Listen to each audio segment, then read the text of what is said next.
हे प्राणनाथ गोविंदे, कृपा निधान जगत गुरु। हे संसार ताप हरण, करुणा मैं सब दुख हरो। हे शरण जोग दयालय दीनानाथ, माया करो। शरीर स्वस्थ खीण समय, सिमरंत नानक राम दामोदर माधव। वाहिगुरु जी का खालसा, वाहिगुरु जी की फतेह। अज मैं जो आप जी दे नाल बेनती करनी है वो सिर्फ सिख संगत वास्ते नहीं, सबना नूं उन्हां वास्ते है। उन्हां नूं मैं बेनती करनी है जिहड़े मेरी भाषा नूं समझदे हन, मेरी बोली नूं समझदे हन। गुरु प्यारिओ, मैनू कुछ भी कहने की लोड़ नहीं। जिस संताप विचों अज संसार गुजर रहा, उस तो आपां सारे भली भांत जाणू हाँ। मैं इस वेले अमरीका की धरती ते बैठा होया हाँ।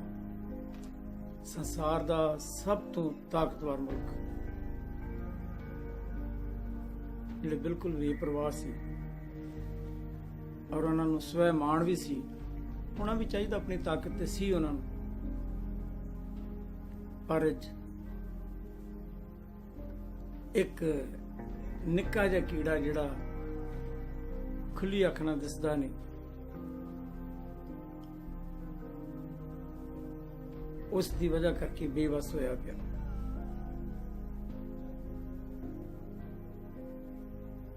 प्यारिओ, किसी दी वाह नहीं चल रही। सानू करीबन 1 महीना हो गया अंदर बैठिया नूं। ते शुरू दे विच जिहड़ा ऐलान होया सी कि 1 हफ्ते वास्ते, फिर 2 हफ्ते, फिर 3 हफ्ते, हुण अगे उसकी कोई सीमा नहीं।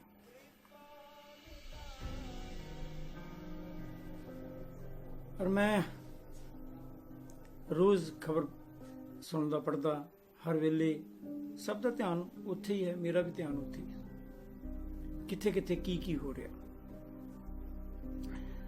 तो जिमें जिमें खबर आउंदियां तिवें तिवें मन डरदा। पहला लग्या कि शायद इंडिया दे विच नहीं जाएगा, पर हौली हौली उत्थे भी इसने अपने पैर पसार लए। कोरोना वायरस जिसनों याद करन दी लोड़ नहीं, अज हर एक दी जुबान च, हर एक दे दिमाग विच वस गया। इतना डरावना है। और साडे इत्थे अमरीका दे विच दिन रात प्रयोगशाला दे विच डॉक्टर, विज्ञानी, जो भी संबंधित हैं लोग, चाहे वो प्रबंधक हैं, किसी भी तरह के, दिन रात खोज कर रहे हैं कि किसी मौके कोई उस मालिक की कृपा हो जाए, इसकी रोकथाम वास्ते, इस कीड़े की रोकथाम वास्ते कुछ लभ जाए।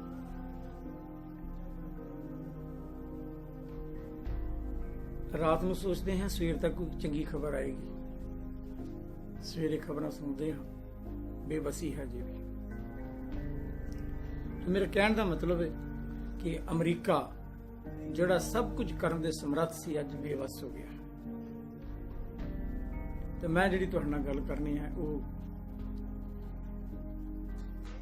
इंडिया की गल करनी है, पंजाब की गल करनी है।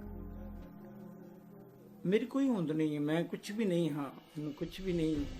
मैं अपने आप को ना कदे समझिया है, सधारण दे एक गुरु का कीर्तनीय हाँ।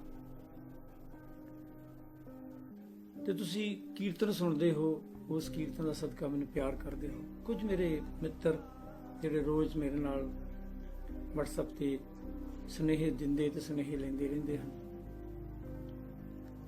चंगी माड़ी खबर एक दूसरे को आपां पहुंचाउने हाँ। उन्होंने मैंने कहा कि भाई साहब तुसी भी कुछ कहो। ਖਾਸ ਕਰਕੇ ਜਿਹੜਾ ਇਸ ਵੇਲੇ ਇੰਡੀਆ ਦਾ ਮਾਹੌਲ ਹੈ ਬੰਦ ਕੀਤਾ ਹੋਇਆ, ਫਿਰ ਵੀ ਲੋਕੀ ਪਰਵਾਹ ਨਹੀਂ ਕਰਦੇ। ਲੋਕਾਂ ਨੂੰ ਲੱਗਦਾ ਹੈ ਕਿ ਸ਼ਾਇਦ ਇਹ ਬਲਾ ਆਈ ਹੈ, ਟਲ ਜਾਏਗੀ। ਜਿਵੇਂ ਇੱਕ ਬਹੁਤ ਜ਼ੋਰ ਦੀ ਹਨੇਰੀ ਆਵੇ ਤੇ ਉਮੀਦ ਹੁੰਦੀ ਕਿ ਥੋੜੇ ਸਮੇਂ ਬਾਅਦ ਬੰਦ ਹੋ ਜਾਏਗੀ। ਬਹੁਤ ਜ਼ੋਰ ਦੀ ਬਰਸਾਤ ਆਵੇ ਤੇ ਇੱਕ ਉਮੀਦ ਰੱਖਦੇ ਹਾਂ ਥੋੜੇ ਸਮੇਂ ਬਾਅਦ ਇਹ ਬਰਸਾਤ ਵੀ ਰੁਕ ਜਾਏਗੀ। ਪਰ ਇਹ ਤੂਫਾਨ ਨਹੀਂ ਹੈ, ਇਹ ਬਾਰਿਸ਼ ਨਹੀਂ ਹੈ, ਇਹ ਕੁਦਰਤ ਦੀ ਕਰੋਪੀ ਹੈ। ਕਦੋਂ ਰੁਕੇਗੀ, ਕੀ ਹੋਏਗਾ, ਇਹ ਗੱਲ ਸਭ ਸੋਚ ਰਹੇ ਹਨ। ਕਿਸੇ ਨੂੰ ਕੁਝ ਨਹੀਂ ਪਤਾ ਲੱਗ ਰਿਹਾ।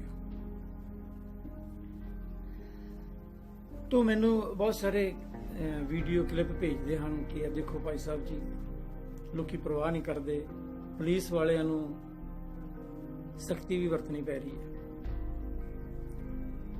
मैं सब लोगों को बेनती करांगा, वास्ता मुल्कां दे वड्डे वड्डे जिहड़े आगू हैं वो लोगों के हथ जोड़ रहे हैं कि अपना बचाव करो, अपना बचाव करोगे दूसरों का बचाव होगा, दूसरों का बचाव करोगे अपना बचाव करोगे। इसकी कोई दवाई नहीं है। दवाई है सिर्फ एक दूसरे तो दूरी रखो, अपने घरों में बंद रहो, बाहर जाने की जरूरत नहीं। जरूरत दी चीज़ां जिहड़ियां हन वो समय समय सिर सरकारां ने इंतजाम किए हैं, वो लैंदे रहो। तो वास्ता तुहानूं ਤੁਹਾਡੀ ਜ਼ਿੰਦਗੀ ਦਾ, ਤੁਹਾਡੇ ਗੁਰੂ ਦਾ, ਤੁਹਾਡੇ ਰੱਬ ਦਾ ਬਚੋ ਤੇ ਬਚਾਓ। ਕੁਝ ਦਿਨਾਂ ਦੀ ਗੱਲ ਨਹੀਂ ਹੈ, ਇਹ ਮਹੀਨੇ ਵੀ ਲੱਗ ਸਕਦੇ ਹਨ। ਕਈ ਲੋਕ ਕਹਿੰਦੇ ਹਨ ਜੀ ਡਰਨ ਦੀ ਲੋੜ ਨਹੀਂ। ਮੈਂ ਕਹਿੰਦਾ ਨਹੀਂ, ਡਰਨ ਦੀ ਜ਼ਰੂਰਤ ਹੈ।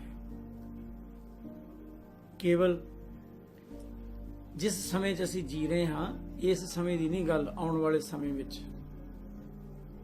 ਅੱਜ ਦਾ ਮਨੁੱਖ ਪੀੜਤ ਹੈ इस बीमारी तो। जे अज दे मनुख नूं कुछ हो गया तो भविख विच कुछ भी नहीं होएगा। सो इस करके मैं सब नूं बेनती करांगा, समझो, एक दूसरे नूं समझाओ, घरां च बंद रहो। यही इहदा इलाज है, यही इहदी दवाई है। काम हो जाणगे, सारे हो जाणगे, जिंदगी रहेगी। उस परमात्मा अगे आपां वास्ता पाईए। ये शब्द चल रहा है, सतगुरां ने सानू पहला ही ये अरदास का शब्द दे दिता।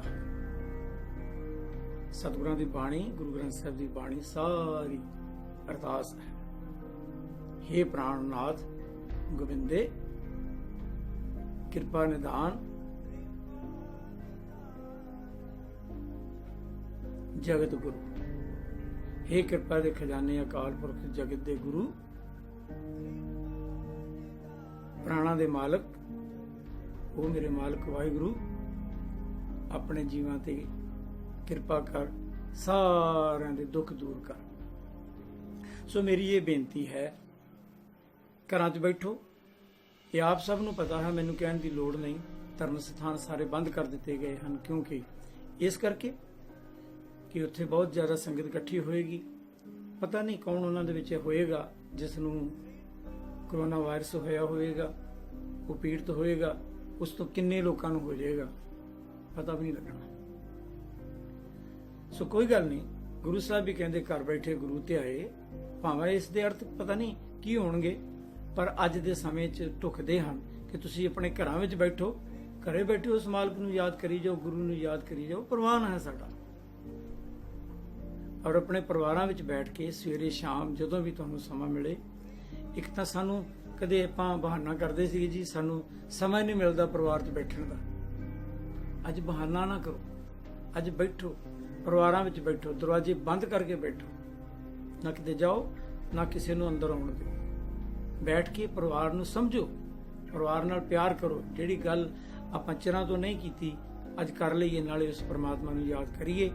चंगियां चंगियां किताबां पढ़ो, चंगे चंगे ग्रंथ पढ़ो, बाणी पढ़ो, बाणी दी विचार करो, शब्द नूं समझण दी कोशिश करो, वो परमात्मा नूं समझण दी कोशिश करो, दी कुदरत नूं समझण दी कोशिश करो।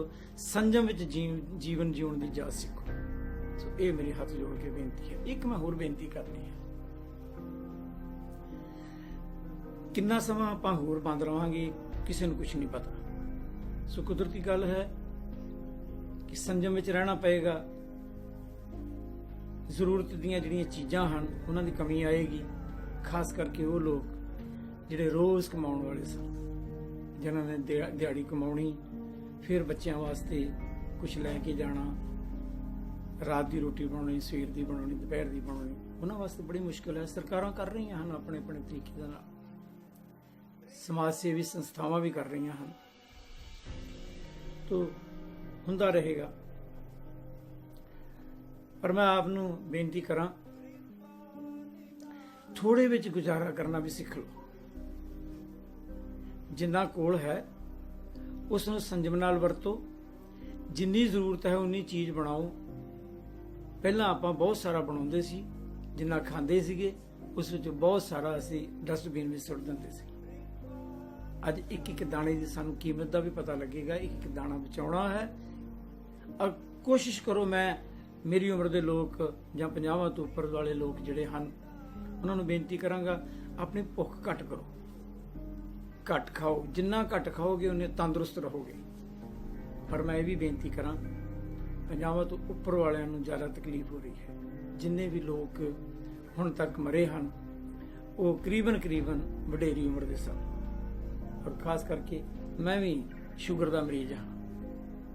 ਜਿਨ੍ਹਾਂ ਲੋਕਾਂ ਨੂੰ ਵੀ ਸ਼ੂਗਰ ਹੈ ਜਾਂ ਹੋਰ ਇਸ ਤਰ੍ਹਾਂ ਦੀ ਕੋਈ ਲਾਇਲਾਜ ਬਿਮਾਰੀ ਹੈ, ਉਹਨਾਂ ਨੂੰ ਵੀ ਮੈਂ ਬੇਨਤੀ ਕਰਾਂਗਾ, ਆਪਣਾ ਧਿਆਨ ਰੱਖੋ, ਸੰਜਮ 'ਚ ਖਾਓ, ਸੰਜਮ 'ਚ ਜੀਵਨ ਬਤੀਤ ਕਰਨ ਦੀ ਕੋਸ਼ਿਸ਼ ਕਰੋ, ਪਰਮਾਤਮਾ ਦਾ ਨਾਮ ਲਓ, ਮੈਡੀਟੇਸ਼ਨ ਕਰੋ, ਧਿਆਨ ਕਰੋ। ਉਸ ਦੇ ਨਾਲ ਤੁਹਾਡੀ ਵਿਲ ਪਾਵਰ ਵਧੇਗੀ, ਤੁਹਾਡੀ ਆਤਮਿਕ ਸ਼ਕਤੀ ਵਧੇਗੀ। ਔਰ ਸਾਡੇ ਅੰਦਰ ਜਿਹੜੇ ਸੈੱਲ ਲੜਾਈ ਕਰਨ ਵਾਲੇ ਹਨ ਬਿਮਾਰੀਆਂ ਨਾਲ, ਉਹ ਤੰਦਰੁਸਤ ਹੋਣਗੇ। ਉਹ ਜਿੰਨੇ ਤੰਦਰੁਸਤ ਹੋਣਗੇ ਉਨੇ ਬਿਮਾਰੀਆਂ ਨਾਲ ਲੜ ਸਕਣਗੇ। ਸੋ ਇਹ ਮੇਰੀਆਂ ਕੁਝ ਬੇਨਤੀਆਂ ਹਨ। ਅੱਜ ਦੇ ਸਮੇਂ ਵਿੱਚ ਮੈਂ ਆਪ ਨੂੰ ਸਿਰਫ ਹੱਥ ਜੋੜ ਕੇ ਮੈਂ ਬੇਨਤੀ ਕਰਨੀ ਹੈ, ਆਪਣਾ ਵੀ ਧਿਆਨ ਰੱਖੋ, ਦੂਸਰਿਆਂ ਦਾ ਵੀ ਧਿਆਨ ਰੱਖੋ।